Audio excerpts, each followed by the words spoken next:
Bonjour à tous et bienvenue sur TV78 pour En route, votre émission dédiée à l'automobile dans les Yvelines. Aujourd'hui nous allons découvrir ou redécouvrir d'anciens reportages de TV78 sur l'automobile. Au programme aujourd'hui, retour de la vision d'hier sur les voitures de demain, les stations de lavage prises d'assaut après un phénomène inhabituel, et puis nous reviendrons aussi sur l'inauguration du campus des services de l'automobile et de la mobilité, avant de parler d'une compétition de voitures un peu particulière. La voiture de demain, c'est ce qui a toujours préoccupé les constructeurs. En 2015, TV78 était à Versailles où l'Institut VDCOM, regroupant des chercheurs et des grandes entreprises de l'automobile, réfléchissait déjà à l'avenir de notre mobilité. Regardez ce que les experts annonçaient il y a presque une décennie.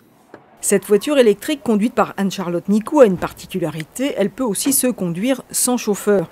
Un véhicule totalement automatisé, bourré de capteurs qui prennent tout en charge à la place du conducteur. Un peu à l'image d'un être humain, la voiture, pour conduire, a besoin de percevoir son environnement. Donc, ce sont les capteurs de perception qui jouent ce rôle-là. Donc, celle-ci a une vision à 360 degrés afin de minimiser le risque d'englement, voire même supprimer complètement. Elle a besoin également de se localiser. Donc, ce sont le but des capteurs de localisation, puisque vous avez besoin de savoir où vous êtes et quel est l'environnement autour de vous. Et enfin, elle doit prendre des décisions. Donc, ce qu'on appelle le module de supervision, ce sont toute l'intelligence embarquée et tout le cœur de nos algorithmes. Ce véhicule prototype est l'une des grandes fiertés de VDCOM. Il est testé sur les pistes de Satori. L'Institut de transition énergétique a été lancé il y a un an. Il travaille sur toutes les questions de mobilité, d'électrification, d'automatisation et de connectivité des voitures du futur.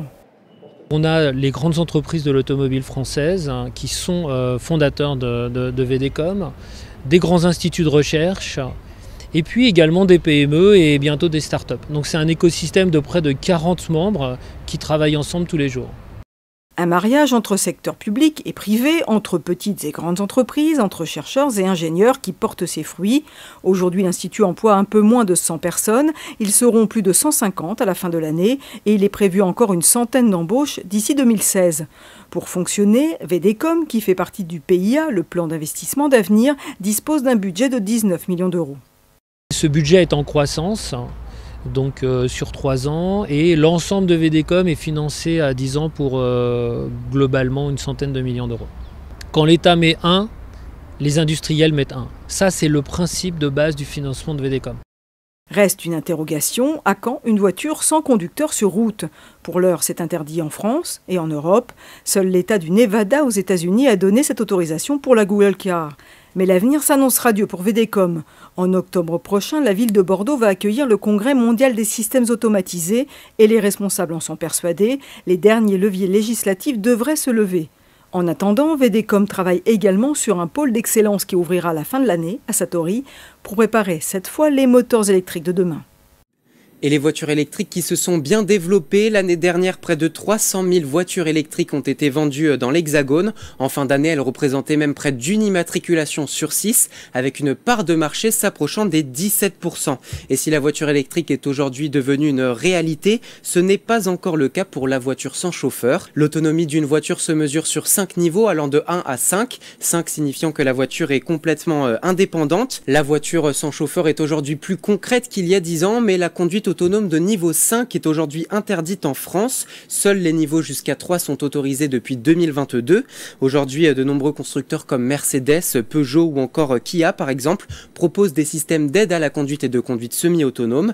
Mais des entreprises comme Waymo, Tesla et même Stellantis avec Valeo travaillent activement sur des véhicules 100% autonomes et des tests en conditions réelles sont actuellement en cours dans plusieurs pays. Alors bien que nous ayons fait des progrès significatifs depuis 2015, le chemin vers la voiture de demain est encore en cours. En revanche, il y a une chose qui n'est pas prête de changer, c'est l'entretien de sa voiture et plus particulièrement la laver. Jusqu'à aujourd'hui, les ingénieurs n'ont pas réussi à trouver la solution miracle qui me permettrait de ne plus avoir à laver sa voiture.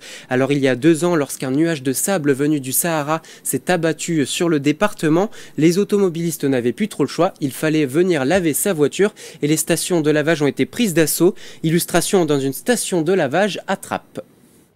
Les stations de lavage sont bondées. Après le passage du nuage de sable en provenance du Sahara, les automobilistes yvelinois étaient nombreux à faire la queue pour laver leur voiture. Parce qu'avec le vent qui est venu du Sahara, met une petite couche de particules de sable sur la plupart des véhicules. Donc on vient tous laver notre voiture. Ah oui, surpris par le monde. Oui. Du coup, il y a vraiment plein de gens. Hein. C'est la file, il y a la queue d'attente. Là, il y a 5 minutes que j'attends, mais je pense que ça va durer un petit moment. Je ne sais pas si vous avez regardé les voitures qu'il y a sur le parking. Franchement, là, les Karcher vont faire leur business. Hein. On n'est pas pressé. C'est dimanche, il fait beau. Je ne vais pas passer la journée non plus ici. Mais quand il faut. Donc on patiente, chacun son tour. Dans cette station de lavage de Caen, ceux qui préfèrent laver leur voiture eux-mêmes à la main et ceux qui préfèrent les rouleaux automatiques. En fonction du véhicule, là-dessus, les rouleaux, ça nettoie un peu plus, on va dire de manière un peu plus propre, j'estime. Et aussi, effectivement, un peu de fainéantise. Comme ça m'évite de m'en mettre un peu partout. Bon, la voiture était propre, elle s'est pris le sable, donc évitez d'ailleurs de passer le rouleau avec le sable. Avant, c'était rouleaux, ils sont en nylon. Et maintenant, ils sont un peu moitié nylon, moitié tissu. Donc ça raimond la voiture. Pour le gérant de la station, pas facile de faire face à l'afflux de personnes. Il y a 4 jours, et depuis, c'est 24-24 que le sortie tourne. Et nous, on a des heures à plus en finir non plus. Ouais. En plus, en technique, c'est un petit peu compliqué parce qu'on n'arrive pas à assumer l'ensemble au niveau de l'eau. On a un forage, mais le forage est tombé en panne. Ça fait qu'on a un eau de ville et on n'a pas assez de pression. Donc on est obligé de bloquer une piste sur 2. Et le portique de lavage, on est obligé de faire une file d'attente à peu près de 8 à 10 voitures. Et on est obligé que les véhicules s'espacent de 4 minutes. Et pour ceux qui n'ont pas encore lavé leur voiture, il est préférable de ne pas attendre trop longtemps car le sable peut endommager le moteur et la carrosserie. Et oui, le sable peut laisser des traces et même rayer votre carrosserie s'il n'est pas rapidement retiré. Et ça, les futurs experts du centre de formation automobile de Guyancourt ne le contrediront pas. Il y a maintenant 5 ans, le campus des services de l'automobile ouvrait ses portes à Guyancourt. Pour l'occasion, TV78 était sur place. Regardez. Maintenance automobile, réception après-vente, les cursus de formation proposés sur le campus automobile de Guyancourt sont multiples et surtout innovants. Ouvert en septembre dernier, l'établissement met donc en avant ses atouts lors des portes ouvertes. C'est un campus sur lequel vous avez une offre de formation qui va du CAP jusqu'au diplôme d'ingénieur. L'objectif aujourd'hui, c'était de montrer ce qu'étaient les métiers de l'automobile, de montrer qu'on est sur des métiers de haute technicité, haute technologie, de pouvoir permettre au grand public de faire des démonstrations, de découvrir les ateliers et de pouvoir leur démontrer ce que sont les métiers de l'auto. Aujourd'hui, 380 stagiaires et apprentis évoluent sur le site et le bouche à oreille fonctionne bien. Pour preuve, cet étudiant souhaitant se réorienter sur les conseils d'un de ses amis. J'ai trouvé ça très bien parce que l'école elle est propre, il y a des bonnes voitures, des bons professeurs, franchement j'ai bien aimé. Les portes ouvertes de ce week-end s'inscrivaient dans un contexte de séduction plus large. Jusqu'au 23 mars, l'Association nationale pour la formation automobile organise en effet la semaine des services de l'automobile et de la mobilité. Le secteur recrute chaque année 15 000 apprentis et 50 000 salariés dans une centaine de métiers. Les débouchés sont donc réels, d'autant plus que les recherches pour le respect de l'environnement se multiplient. On notera rien qu'à Saint-Quentin en Yvelines que le secteur de l'automobile représente au total 14 000 emplois et 150 entreprises. Le campus des services de l'automobile et de la mobilité qui regroupe plusieurs établissements comme le Garac ou Aforpa. Aforpa qui forme chaque année près de 1000 jeunes en apprentissage. Nous y sommes d'ailleurs retournés pour un reportage de votre rubrique En route. En revanche, elles n'auront pas besoin d'être réparées par ces futurs professionnels de l'automobile. Il y a presque 10 ans, une compétition de voitures un peu particulière avait lieu à Rambouillet. Une vingtaine de compétiteurs s'affrontaient avec des voitures à pédales. Regardez. Un panier à fleurs, un crayon, un pingouin, la fusée de Tintin. Non, vous n'êtes pas devenu fou. Vous assistez à la 9e étape du championnat de France de voitures à pédales. C'est un championnat, on a une note à la vitesse, une note à l'esthétique. Et le nec plus ultra, c'est d'avoir le combiné, c'est-à-dire vitesse et esthétique. C'est comme un vélo en fin de compte, mais allongé. Et à côté, on a un look, et donc on est noté sur la vitesse et sur le look. Et disons qu'au niveau du championnat, il y a à peu près 25 à 30 voitures qui se battent là actuellement. 3 heures de compétition où les concurrents s'affrontent par relais de 2 ou 3 et toute la logistique qui va avec. Stand aux couleurs de l'équipage et mécano à l'affût.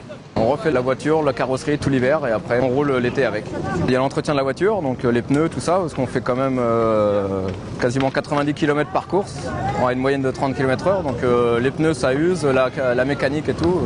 Organisée par l'association des commerçants et artisans de Rambouillet, cette 9e étape a vu l'équipe Lucky Luke dégainer la première. Et c'est sur ces voitures atypiques et colorées que nous nous quittons. Merci beaucoup d'avoir suivi cette émission. En route revient très prochainement. D'ici là, bonne route et à bientôt sur TV78.